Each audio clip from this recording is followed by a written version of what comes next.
GoPro just unveiled their GP3 processor with cinematic teasers, and everyone's hyping the Hero 14. But here's what most people are missing about what GoPro is actually doing here. GoPro has followed the same September release cycle for over a decade. Hero 13 Black launched September 2024. Everyone expected Hero 14 in September 2025. It didn't happen. Instead, GoPro released the Max 2, the LED Hero compact camera, and an AI gimbal accessory. This wasn't random product releases, this was strategic delay because the technology wasn't ready. On March 2026, GoPro finally showed what they were waiting for, the GP3 processor. This is a 5nm system on chip built exclusively for GoPro with some genuinely impressive specs. 2 times the pixel processing power compared to GP2. That's not a small jump, a dedicated AI neural processing unit for real-time scene detection. Major improvements in low-light performance, dynamic range, battery life, and thermal efficiency. GoPro confirmed GP3 will debut in new cameras in Q2 2026, that's April through June, which breaks their traditional September pattern entirely. Around March 17th, GoPro dropped official teaser footage labeled as shot on their next generation camera system, powered by GP3. This footage looks nothing like traditional GoPro content. Stunning macro shots with razor-sharp foreground detail, beautiful shallow depth of field with natural bokeh, an eye with sharp iris detail and creamy skin blur, pine needles popping against soft backgrounds, exceptional low light performance showing moon craters with resolved texture and minimal noise. The rendering is cinematic, natural color transitions, smooth highlights, less aggressive sharpening. This doesn't look like action camera footage.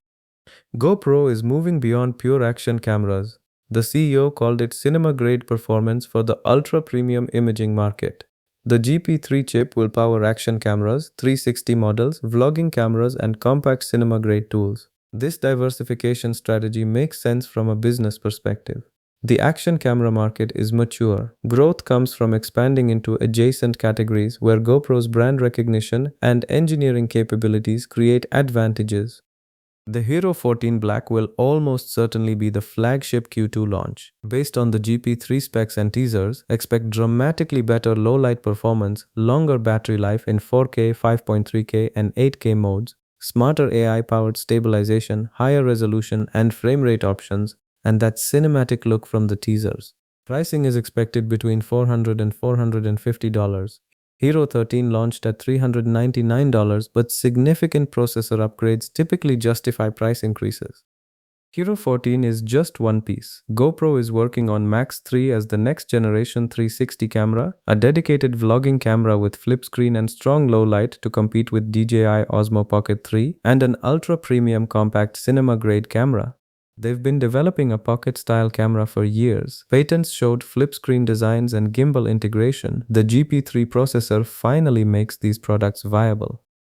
The official window is Q2 2026, which is April through June. This shifts from the old September pattern to align with summer outdoor activity demand. Pre-orders and full announcements should come within weeks. Whether GoPro can execute on these promises determines if this becomes a genuine innovation moment or just ambitious marketing. The GP3 processor is real, the teaser footage quality is real, but translating that into shipping products at competitive prices is the actual challenge. GoPro is clearly betting big on diversification powered by the GP3 chip. The Hero 14 will show whether they can deliver cinema-grade quality in a rugged action camera form factor. If they pull this off, summer 2026 could actually be GoPro's comeback moment.